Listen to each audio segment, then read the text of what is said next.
muskulus masseternya yang disentuh, nanti otomatis kita akan mengulum. Mengulum itu apa yang mengulum? Kayak mencucu gitu ya, mengulum. Ya.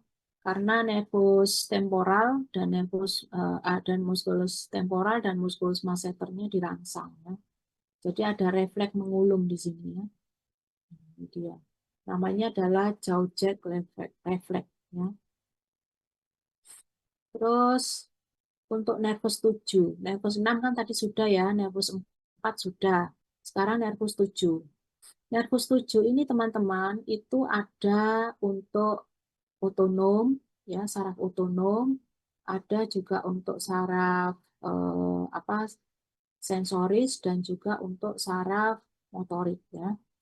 Saraf otonom di sini karena dia kranial ya, maka sifatnya adalah parasimpatis ya. Apa saja nervus otonomnya yaitu untuk kelenjar parotis ya. Jadi dia kelenjar ludah yang paling besar ya, kelenjar parotis. Kemudian untuk kelenjar submandibularis, kemudian untuk kelenjar sublingualis ya. Kemudian untuk kelenjar air mata atau glandula lakrimal ya. Nah, itu adalah parasimpatis ya. Jadi otonom parasimpatis. Sedangkan yang untuk motorik ya, ini adalah untuk ini ya, musculus stapes, stapedius ya, pada telinga ya. Jadi telinga itu yang menggerakkan musculus stapedius pada telinga bagian tengah itu adalah nervus 7 ya.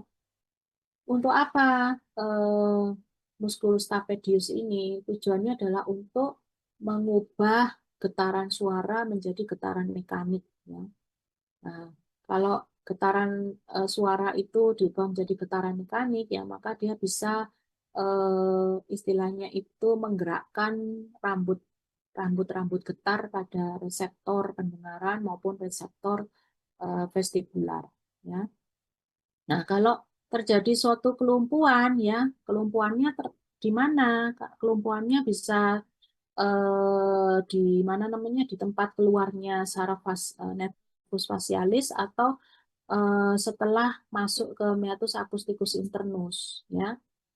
Nah, selain musculus stapes itu dia juga untuk pengecapan 2/3 anterior ya. Jadi untuk mengetahui rasa 2/3 anterior. Sedangkan 1/3 posterior itu nanti punyanya nervus 9 ya. Terus selain ini juga untuk apa muskulus bagian area wajah ya. Yang tadi kelihatan menceng tadi ya, menceng sebelah itu karena nervus 7 ini mempersarafi motorik bagian area wajah ya.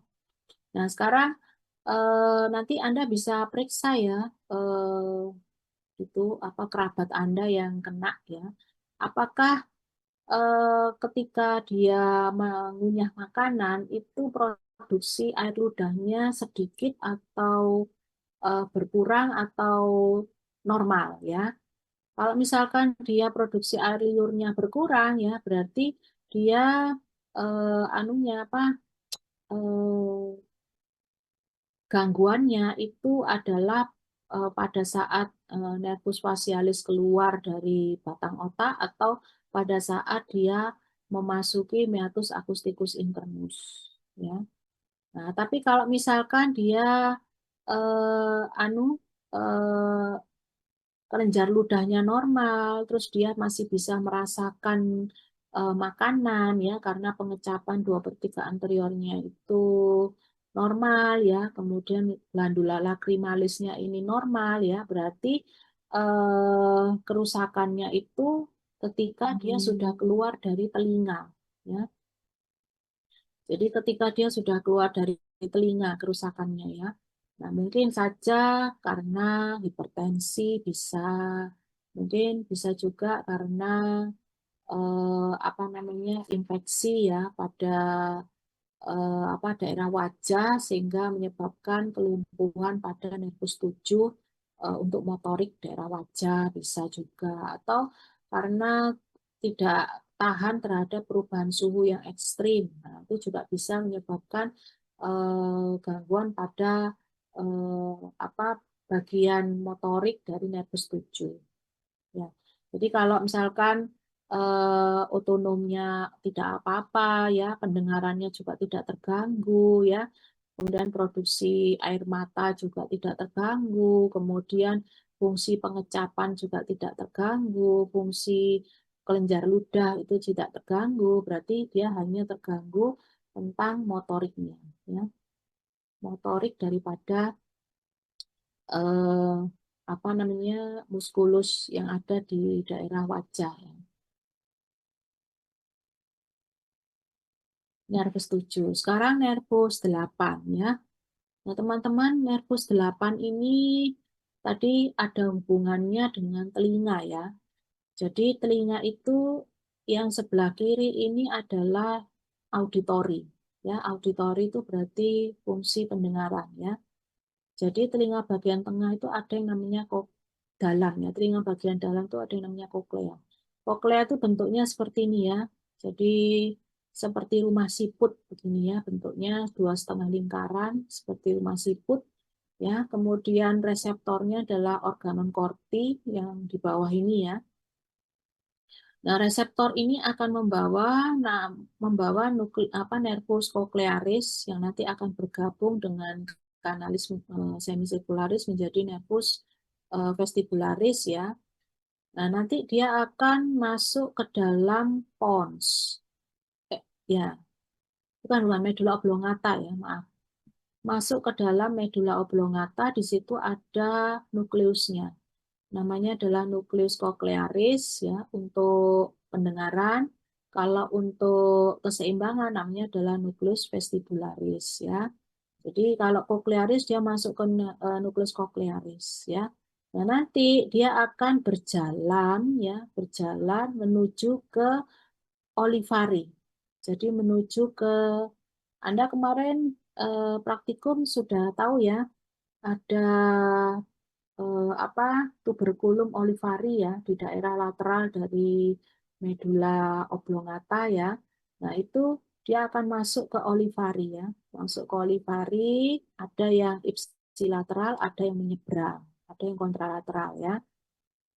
Kemudian dia akan naik, ya, naik eh, menuju ke colliculus inferior, ya, naik ke atas menuju ke colliculus inferior. Colliculus inferior, Pak Anu, ya, masih ingat, ya, dia ada di bagian posterior dari mesencephalon atau midbrain, ya, colliculus inferior. Nah, setelah dari colliculus inferior, dia akan menuju ke temporal, ya. Jadi ke lobus temporal. Nah, di situ akan diartikan, ya, kira-kira yang dia dengar itu adalah perintah, ya, kalimat perintah atau kalimat sapaan atau kalimat apa yang dia dengar, ya, nanti akan diartikan di lobus temporal, ya. Wernicke, ya. Jadi gyrus Wernicke diartikan. Nah, nanti kalau sudah paham artinya baru kemudian disalurkan ke Broca, ya, gyrus Broca. Nah, di gyrus Broca ini akhirnya timbul suara, ya. Jadi kita bisa menjawab misalkan ada kalimat pertanyaan masuk ke telinga kita, ya, kemudian kita bisa menjawab. Nah, itu adalah untuk cochlearis, ya, untuk cochlearis. Sekarang kalau kita ke vestibularis, ya, jadi dari apa namanya dari nervus 8, ya, itu akan masuk, ya, ini propriosepsis ini ya, apa namanya nervus 8, ya. Jadi dari nervus 8 dia akan ke daerah medula oblongata, ya. Kemudian dia nanti di inti nervus vestibular, ya. Nanti dia akan masuk ke pedunculus cerebelli inferior, ya. Pedunculus cerebelli inferior akan masuk ke cerebellum, ya. Jadi nanti akan ada koordinasi gerakan. Jadi ketika kita menggerakkan kepala, ya, maka nanti akan terjadi koordinasi gerakan ya. Misalkan apa namanya kakinya kanan dan kiri itu melebar untuk menahan supaya tidak jatuh ya. Nah, selain ke cerebellum ya, nervus 8 ini nanti ada hubungannya juga dengan gerakan bola mata ya. Yang tadi saya tunjukkan ya melalui fasciculus longitudinalis medialis jelasnya ya ke nervus 3, 4 dan 6. Nah, nanti juga ada hubungannya dengan propriosepsis ya. Nanti kita lihat ya. Sekarang nervus 9 ya. Nervus 9 ini sama ya, dia bersifat otonom, sensoris dan motorik ya. Jadi nervus 9 itu bersama-sama dengan nervus jadi ini ya, intinya adalah superior ganglion dan inferior ganglion ya. Nah, untuk otonomnya ya, untuk otonomnya itu dia yang pertama adalah menggerakkan membran timpani ya. Jadi nervus 9 itu menggerakkan membran timpani sehingga yang tadinya itu gelombang suara akhirnya menjadi getaran mekanik ya. Kalau yang eh, ototnya yang menggerakkan adalah nervus 7, kalau membran timpani yang menggerakkan nervus 9 ya. Setelah membran timpani, maka dia juga ke ke kelenjar parotis ya, sama seperti nervus 7. Tapi hanya parotis saja ya. Sedangkan yang submandibula, sublingualis itu yang menggerakkan adalah nervus 7. Terus otonom yang kedua, yang pertama itu membran timpani ya, yang kedua parotis, yang ketiga adalah pada sinus karotikus ya. Sinus karotikus ini adalah persimpangan antara karotis interna dan karotis eksterna ya. Jadi itu di situ ada sinus karotikus. Sinus karotikus ini ada hubungannya eh, dengan pembuluh darah dan kardio ya, kardiovaskuler. Jadi kalau sinus karotikus itu ditekan ya, maka parasimpatis daripada nervus 9 itu akan bekerja. Nah, parasimpatis itu tadi ya sifatnya adalah menurunkan kontraksi atau menurunkan aktivitas ya, sehingga di situ aktivitas jantung itu akan menurun ya, kontraksi jantung menurun, kemudian pembuluh darahnya juga akan dilatasi ya. Nah, kalau misalkan tekanan itu di tekanan pada sinus karotikus itu dilanjutkan terus itu bisa menjadi henti jantung ya.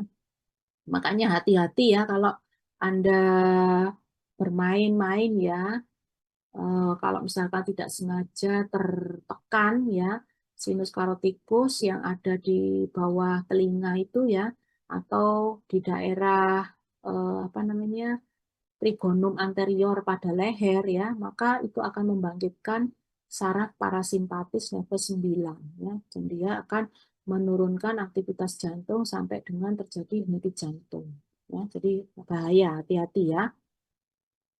Terus dia parasimpatis juga untuk yang sepertiga posterior dari lidah untuk pengecapan ya, pengecapan posterior dari lidah, kemudian tonsil dan juga untuk palatum durum ya.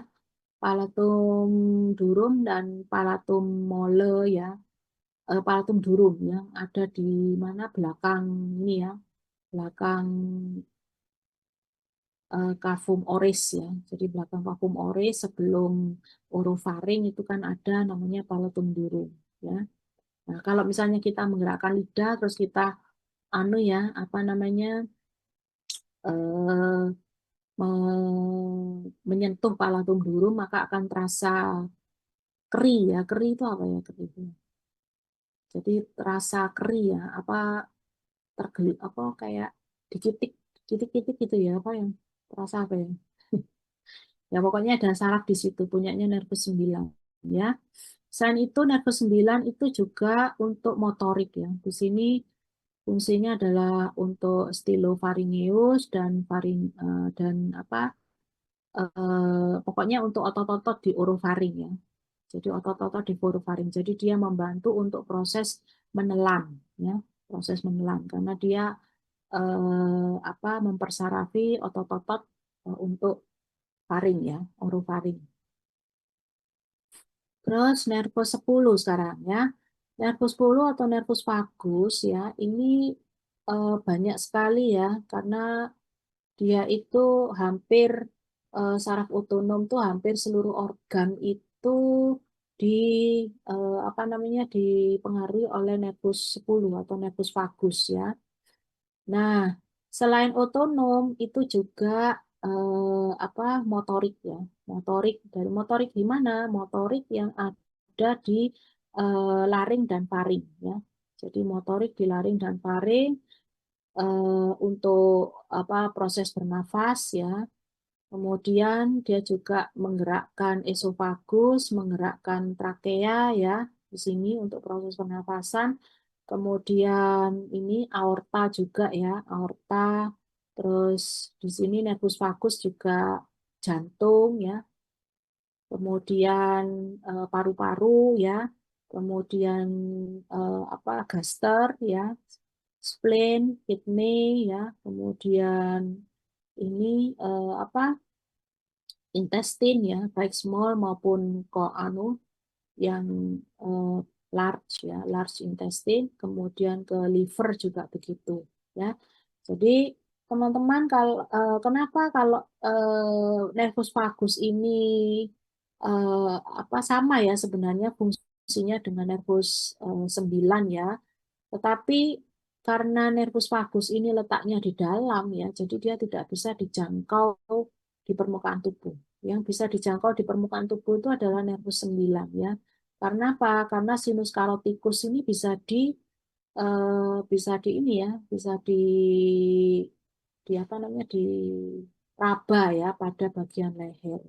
Kalau nervus vagus itu sama ya, menghentikan aktivitas jantung juga karena dia mengandung saraf parasimpatis, tapi karena dia letaknya di dalam ya, jadi nggak masalah ya. Terus nervus 11 ya, nervus 11 ini hanya nervus untuk otot saja ya, untuk muskulus saja. Muskulus apa? Yaitu muskulus sternocleidomastoideus dan musculus trapezius. Sebentar ya, musik adzan.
Oke, kita lanjutkan ya. Jadi untuk nervus 11 ini dia hanya motorik saja ya.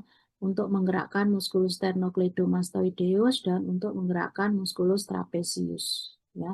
Jadi eh, kalau misalkan ada tengengen atau ada nyeri di belakang leher itu biasanya adalah eh, dari nervus 11 ya. Nah, sekarang nervus 12 atau hipoglossus ya. Jadi nervus 11 atau hipoglossus ini fungsinya adalah untuk daerah eh, apa namanya otot-otot pada daerah leher yang lain.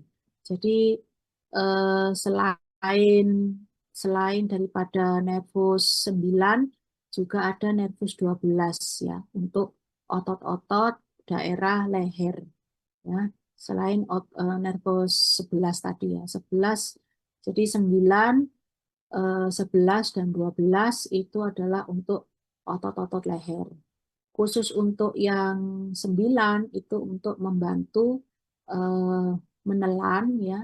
Kalau yang 11 sama 12 adalah otot leher untuk menggerakkan leher ya, untuk fleksi ekstensi, kemudian untuk rotasi ya, untuk menoleh ke kanan dan ke kiri ya, abduksi-abduksi ya.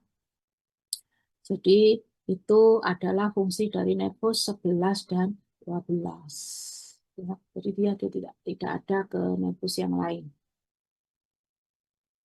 Nah, sekarang kita ke nervus spinal ya, teman-teman. Jadi eh, spinal cord atau medulla spinalis itu bentuknya seperti kupu-kupu ya. Jadi ini ada tanduk ya, tanduknya itu ada tanduk anterior ya, kemudian lateral dan tanduk posterior ya, tanduk posterior. Nah, teman-teman yang merah itu adalah traktus motorik ya. Dia traktusnya adalah descending, artinya dari otak menuju ke medulla spinalis menuju ke nervus tepi ya. Kalau yang biru ini adalah traktus untuk sensoris ya. Dia ascending traktus, artinya dari reseptor ya, reseptor sensoris menuju ke otak ya. Jadi dibedakan. Nah, untuk yang motorik ya, ini ada dua ya, spinothalamic, corticospinal tractus yang anterior dan yang lateral. Ya, lateral corticospinal dan ini ventral atau anterior corticospinal. Terus kalau untuk yang ascending tractus ini ada columna dorsalis ya. Columna dorsalis ini dibagi dua ya teman-teman, tuberculum gracilis dan tuberculum cuneatus ya. Kalau Anda masih ingat di medulla oblongata yang pembahasan kita kemarin ya, itu di bagian posterior itu ada dua tonjolan ya. Namanya adalah tuberculum cuneatus dan tuberculum gracilis. Nah, itu disebut sebagai columna dorsalis. Jadi nanti kalau Anda membaca di buku lain, apa itu columna dorsalis ya? Ternyata columna dorsalis itu ya isinya dua itu ya, gracilis dan cuneatus. Nah, columna dorsalis ini adalah untuk propriosepsis, untuk apa namanya tekanan ya, dan untuk getaran. Selanjutnya adalah spinothalamicus tractus ya. Ada yang ventral, ada yang lateral. Kalau yang lateral itu untuk nyeri dan temperatur, kalau yang ventral itu untuk raba saja, ya, raba. Nah, sebelah kanan ini menunjukkan bahwa medulla spinalis ini letaknya ada di foramen intervertebrale ya. Nah, di depan ini ada korpus ya, di mana korpus ini dilapisi oleh diskus intervertebralis ya, yang mana di tengahnya itu ada nukleus pulposus ya. Nah, di antara apa namanya prosesus transversus ya sama korpus itu ada ruangan ya, itu tempat keluarnya nervus apa nervus tepi ya. Tapi sebelum keluar nervus tepi, di situ ada yang namanya dorsal root ganglia. Ya, dorsal root ganglia. Dorsal root ganglia ini adalah kumpulan badan sel saraf, ya, yang mana dia apa ada inti motorik dan juga ada inti sensorik yang ada di situ.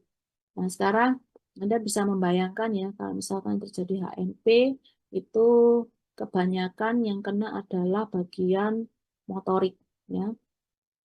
Kalau kena suatu trauma, misalkan di sini ada fraktur dari processus spinosus, maka yang biasanya apa namanya dikeluhkan itu adalah nyeri ya, karena sensorisnya yang kena. Nah, itu ya. Beda ini kalau lesinya UMN ya, upper motor neuron. Beda lagi kalau lesinya adalah lower motor neuron ya. Jadi yang kena adalah sabut sarafnya yang keluar dari vertebralis. Ya. Oke, itu adalah akhir ya daripada anatomi ini. Basal ganglia, kemudian nervus cranialis, dan nervus spinal. Untuk plexus lumbosakral, plexus brachialis, Anda kan sudah ini ya dapat ketika anatomi muskuloskeletal ketika membahas ekstremitas. Jadi tidak saya ini lagi ya masukkan lagi ya karena hanya tinggal mengulang saja ya. Karena nanti hubungannya plexus brachialis, plexus lumbosakral ya, itu torakolumbal itu nanti hubungannya dengan otot ya, otot pada ekstremitas superior maupun otot pada ekstremitas inferior. Jadi kalau saya bahas nanti saya bahas juga anunya ototnya ya, nanti akan menghabiskan waktu ya. Anda kan sudah dapat pada anatomi muskuloskeletal. Oke. Apa mau diteruskan, Dik? Cerebellum dan auditori sedikit aja diteruskan ya untuk kuliahnya ya. Jadi nanti kita hanya ketanggungan praktikum saja. Ya, apa mau diteruskan, Nak?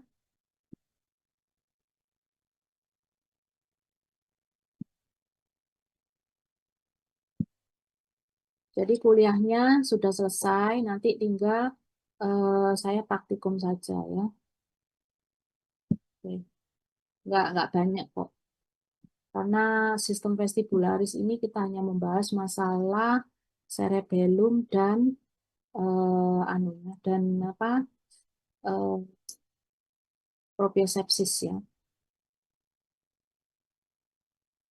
Oke, ini anatomi sistem vestibular ya. Jadi eh, saya kuliah sudah saya habiskan, tinggal nanti kita PHL anunya saja, apa praktikumnya saja ya. Cerebellum, kalau misalkan Anda lihat dari bagian belakang ya, posterior, itu akan nampak gambaran seperti ini ya teman-teman. Jadi cerebellum itu dibagi tiga ya. Lobus anterior yang warnanya kuning ya, kemudian lobus posterior yang warnanya hijau, dan lobus floculonodular yang warnanya biru ini. Ya.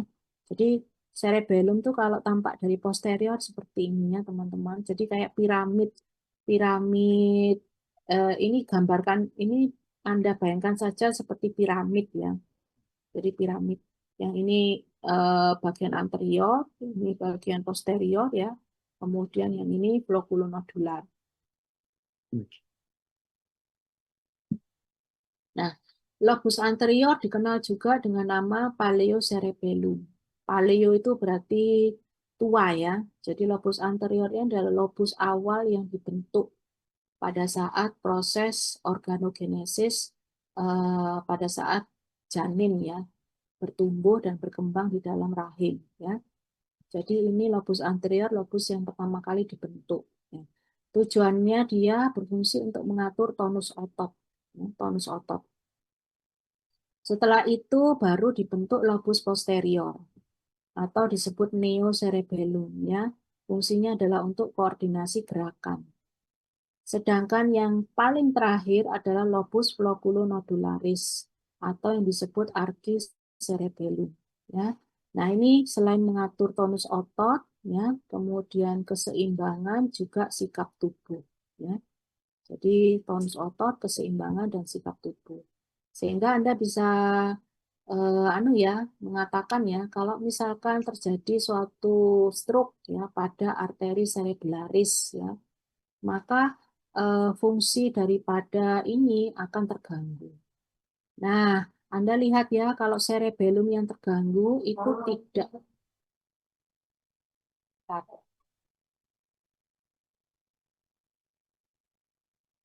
masih kecil.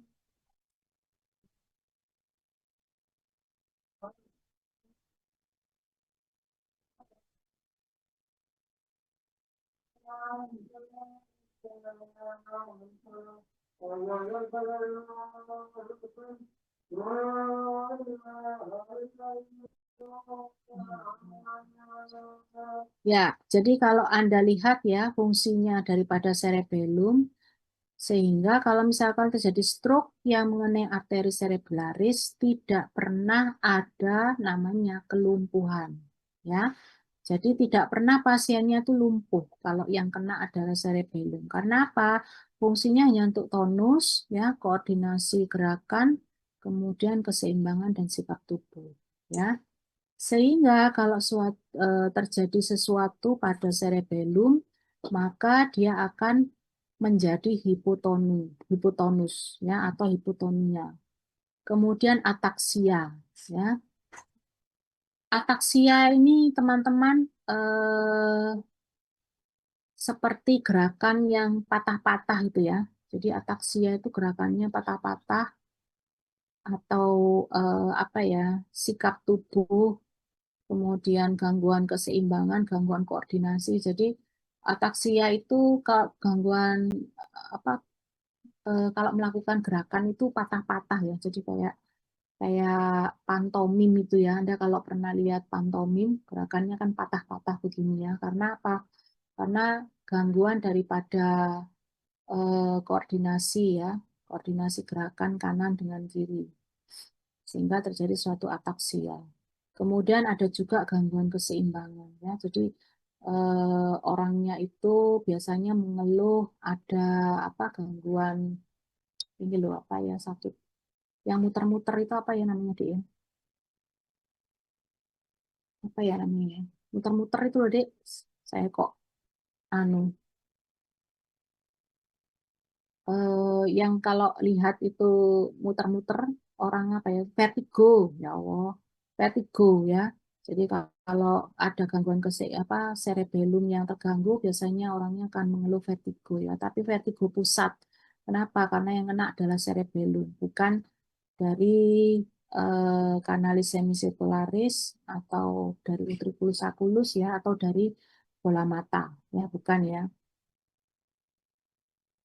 Oke, sekarang kita lihat ya. Jadi eh, cerebellum itu menerima informasi ya, stimulus itu dari korteks dan midbrain. Dia akan masuk ke pedunculus cerebelli superior ya.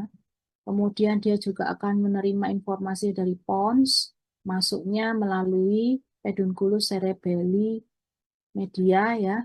Sedangkan dari medula oblongata, medula spinalis ya, dia akan masuknya melalui pedunculus cerebellaris yang inferior ya. Jadi semua informasi ini nanti akan dikoordinasikan di cerebellum ya, terutama untuk motorik ya. Itu nanti akan dikoordinasikan di cerebellum. Jadi traktusnya apa saja yang masuk ke cerebellum ya? Dari di pedunculus cerebellaris superior, traktusnya adalah spinocerebralis. Jadi dari spino eh, jadi ke cerebellar ya, dari spino ke cerebellar. Jadi spino ya ke cerebellar, cerebellar dari korteks, korteks masuk ke sini ya. Jadi eh, apa biasanya adalah dari reseptor sensoris ya masuk ke mana namanya masuk dari spinal masuk ke korteks, dari korteks kemudian masuk ke pedunculus cerebelli yang superior. Ya.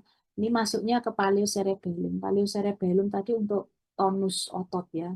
Jadi kalau misalkan pada saat bayi itu yang terganggu itu adalah jaras spinocerebelaris ini, atau yang terganggu adalah cerebellumnya, atau yang terganggu adalah korteks primernya ya, maka eh, apa namanya atau basal ganglianya ya terpengaruh ya, maka dia akan ini ya lahir dengan posisi spasme ya, atau yang disebut sebagai cerebral palsy itu. Kemudian traktus tectocerebelaris. Tecto itu punyanya midbrain ya. Tecto itu punyanya midbrain. Masuk ke cerebelaris di neocerebellum. Neocerebellum itu untuk koordinasi gerakan ya. Jadi kalau misalkan kena di pedunculusnya, terutama di tektumnya ya, maka gerakannya itu akan menjadi ataksia ya, jadi patah-patah begitu ya, karena tidak ada koordinasi antara kanan dengan kiri. Kemudian traktus trigeminocerebelaris. Trigemino ini berarti dia berasal dari nervus 5 ya. Jadi nervus 5 ke cerebellum. Nervus 5 ke cerebellum ya. Nervus 5 tadi kan fungsinya adalah untuk ini ya, untuk apa sensoris ya, sensoris daerah muka dan untuk musculus temporalis dan musculus masseter. Ya. Nah, terus kemudian ke pedunculus cerebelaris yang medial itu adalah masuknya corticopontocerebelaris.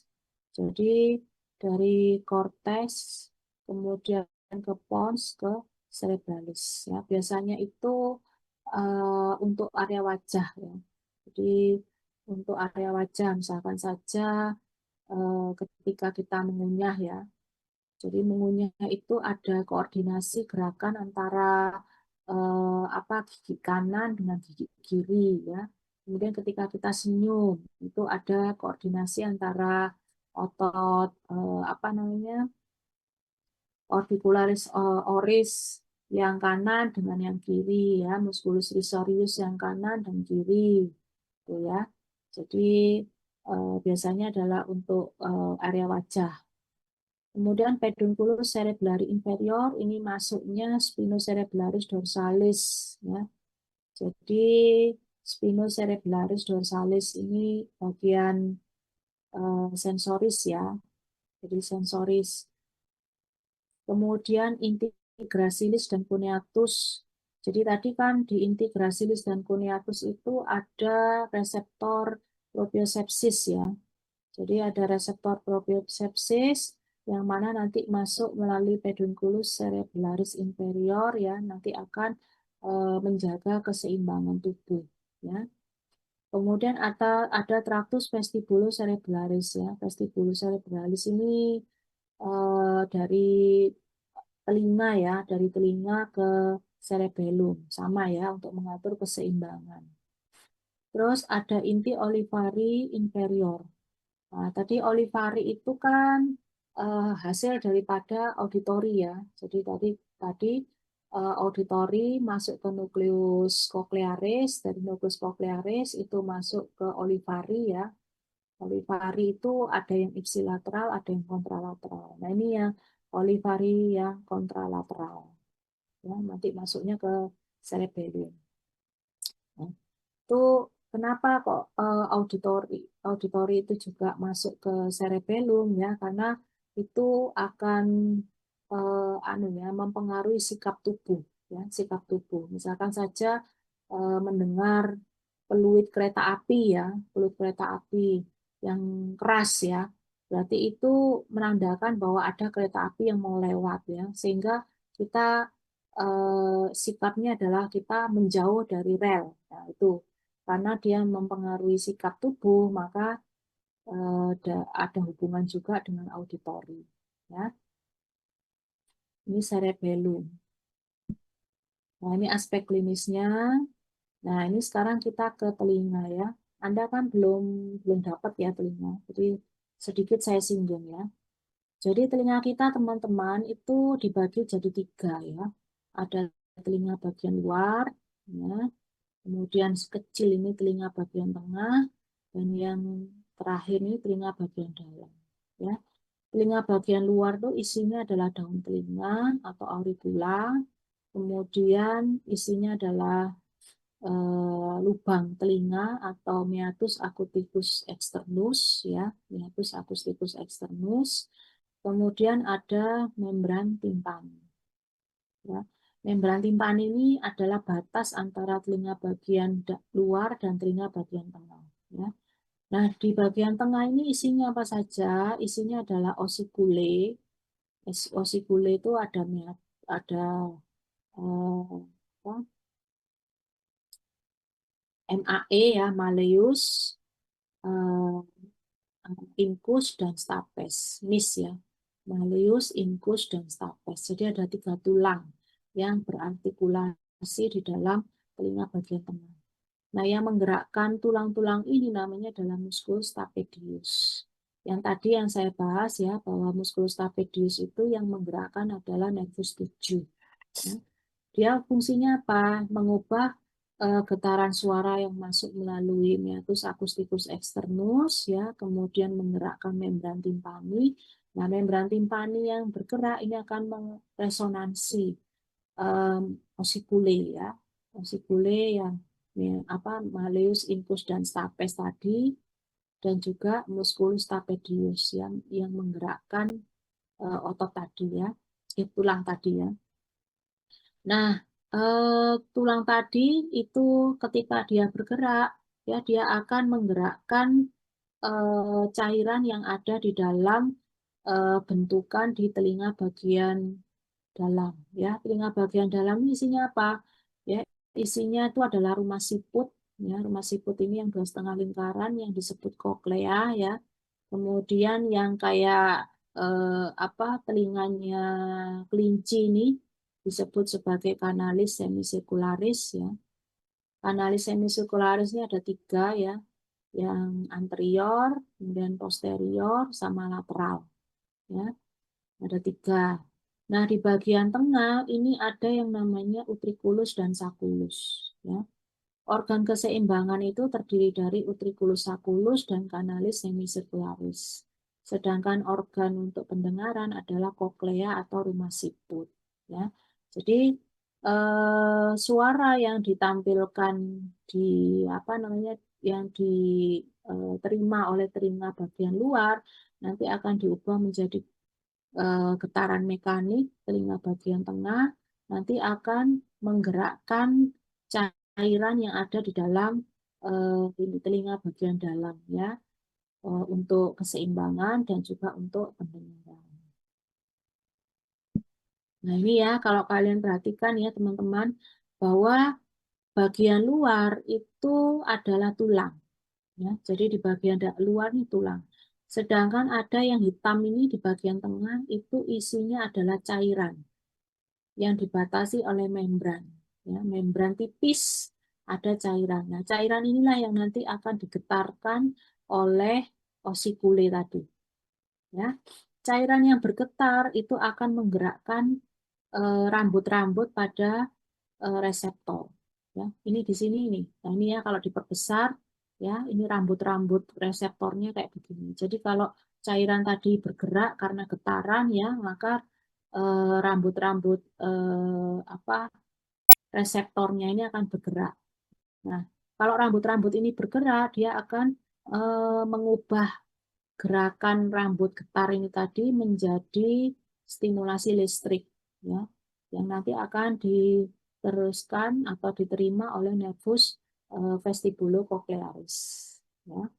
Jadi itu adalah anunya apa, prosesnya ya. Untuk utriculus dan sacculus ini fungsinya adalah untuk gerakan kepala yang linier ya, misalkan fleksi ekstensi, abduksi abduksi ya. Kemudian kalau yang kanalis semicircularis ini karena bentuknya lingkaran ya, Jadi dia untuk menerima rangsangan ketika kita gerakan kepala memutar. Ya. Jadi ketika kita gerakan kepala memutar, ini kita tidak sampai jatuh. Karena apa? Karena dia berhubungan nanti dengan cerebellum dan berhubungan dengan gerakan bola mata. Ya. Jadi walaupun mata kita terbuka, kita tidak akan pusing ya. Kenapa? Karena sudah ada koordinasi antara nervus vestibularis dengan fasciculus longitudinalis medialis dengan nervus 3, 4, dan 6. Nah, kita juga kalau apa menggerakkan kepala ya, itu kita juga nggak akan jatuh karena ada keseimbangan yang merupakan stimulasi dari cerebellum. Jadi gitu ya teman-teman. Saya rasa selesai. Nah ini terakhir ya. Terakhir saya akan membahas masalah propriosepsis ya. Proprioseptor ini masuknya itu reseptornya ada pada tendon ya, ada pada muskulus ya. Jadi muscle spindle ini dia punya reseptor propriosepsis ya. Nanti rangsangan dari propriosepsis ini akan masuk ke kolumna dorsalis ya. Kolumna dorsalis itu tempatnya tuberculum gracilis dan cuneatus ya. Nanti dia akan masuk ya terus menuju ke cerebellum ya. Akan masuk terus menuju ke cerebellum. Jadi untuk propriosepsis ini ipsilateral ya. Teman-teman bukan kontralateral. Maaf ya, tadi ada yang salah. Ipsilateral ya teman-teman, langsung masuk ke pons, kemudian masuk ke apa namanya pedunculus cerebelli inferior, kemudian masuk ke cerebellum. Nah, nanti koordinasi gerakan apa keseimbangan itu nanti yang mengatur adalah cerebellum. Gitu. Ini proprioseptor, kemudian telinga dan cerebellum itu ada hubungannya ya. Ya, saya rasa itu teman-teman ada yang mau ditanyakan. Jadi anatomi sudah beres ya kuliahnya ya.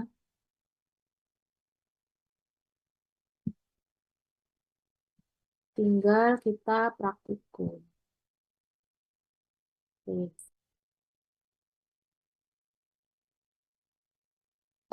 Saya mau menawarkan ini yang untuk dua-dua, apakah bisa ya mulai jam 12? Sehingga bisa jadi satu dengan 2.1. Karena 2.1 jam setengah dua itu ada acara ya, ada kuliah lain. Jadi besok kita praktikum 21, 22, jadi satu aja nggak apa-apa di apa namanya untuk praktikum yang anu ya, basal nuklei sama corpus cranialis sama apa lagi tuh, nervus spinalis. Ya, apakah bisa ya mulai jam 12 ya? Yang Iya dok, keluar bisa. Oh dok, bisa dok. ya wes kayak gitu. Jadi kita supaya ini ya bisa praktikum. Oke. Permisi dokter. Ya. Tuh, tadi belum absensi. Oh iya. Enggak, ini kira-kira ada yang mau ditanyakan teman-teman untuk anatomi maupun patologi. Patologi kita kurang satu ya, satu untuk patologi sistem endokrin ya. Jadi kita kurang lagi satu. Nanti kita jadwalkan lagi ya kalau ada waktu luang Anda maupun saya ya. Patologi kurang satu. Kalau untuk anatomi kuliah sudah, tinggal praktikum saja. Ya, ada yang mau tanyakan, Dik?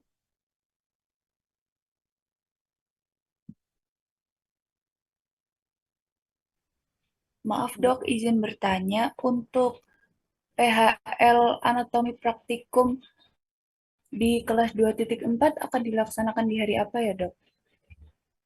Eh, eh, nanti terserah Anda, mungkin bisa hari Rabu boleh. Itu dilaksanakan secara online atau secara offline dok? secara offline ya, offline karena nanti saya butuh Anda menggambar. Baik, Dok. Nanti saya carikan ruangan terlebih dahulu, lalu saya konfirmasi ke dokter lagi. Iya, Pak. Terima kasih, Dok. Ya, bentar ya. Saya tak buka ini dulu. Bentar.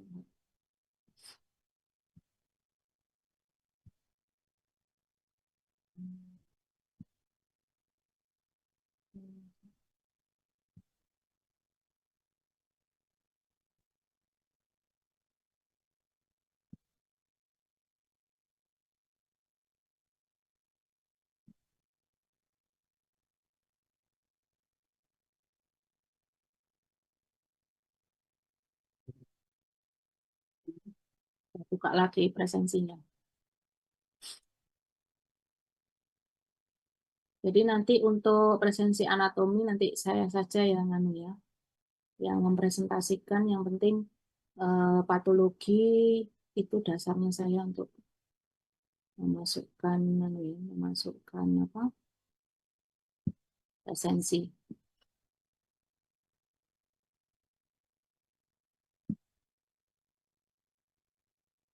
Ini kelas 2A. Siapa kelas 2A tadi, Dek? Yang belum, Dek?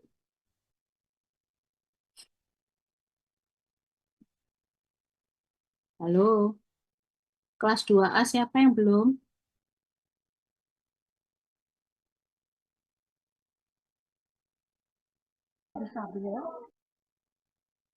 Iya, siapa, Nak? Yang kelas 2A yang belum, Nak?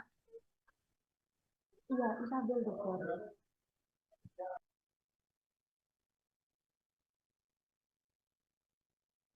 Nggak ada ya?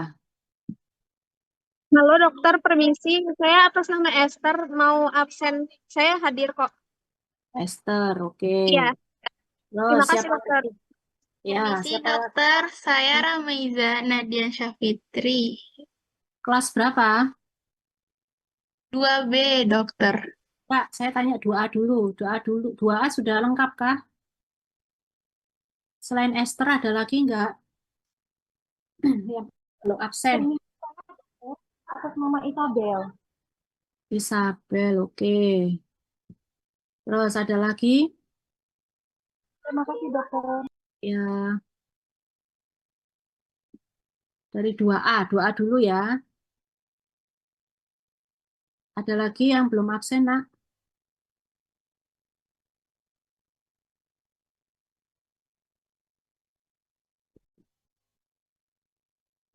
Sekarang kita ke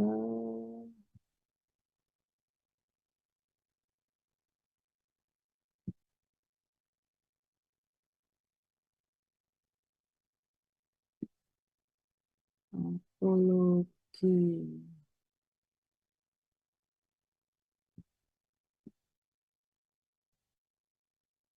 Ya, dari 2B siapa yang belum absen? Atas nama Kaila Kasyamira dokter. Oke, Kaila Kasamira. Terus siapa lagi? Terima Atas kasih. nama Ramaiza Nadian dokter. Ramaiza Nadian. Iya dokter.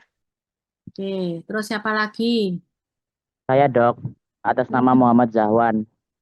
Muhammad Zahwan. Oke, terus siapa Terima lagi, kasih Nak? dok. Saya atas nama Yehuda dok. Yehuda. Oke. Terus siapa lagi?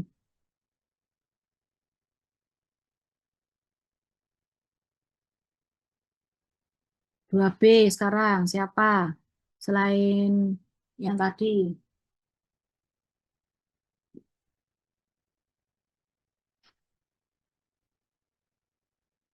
Siapa yang merasa belum absen?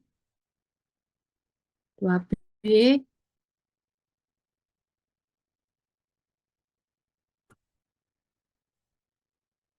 Oke, ada yang mau ditanyakan, teman-teman?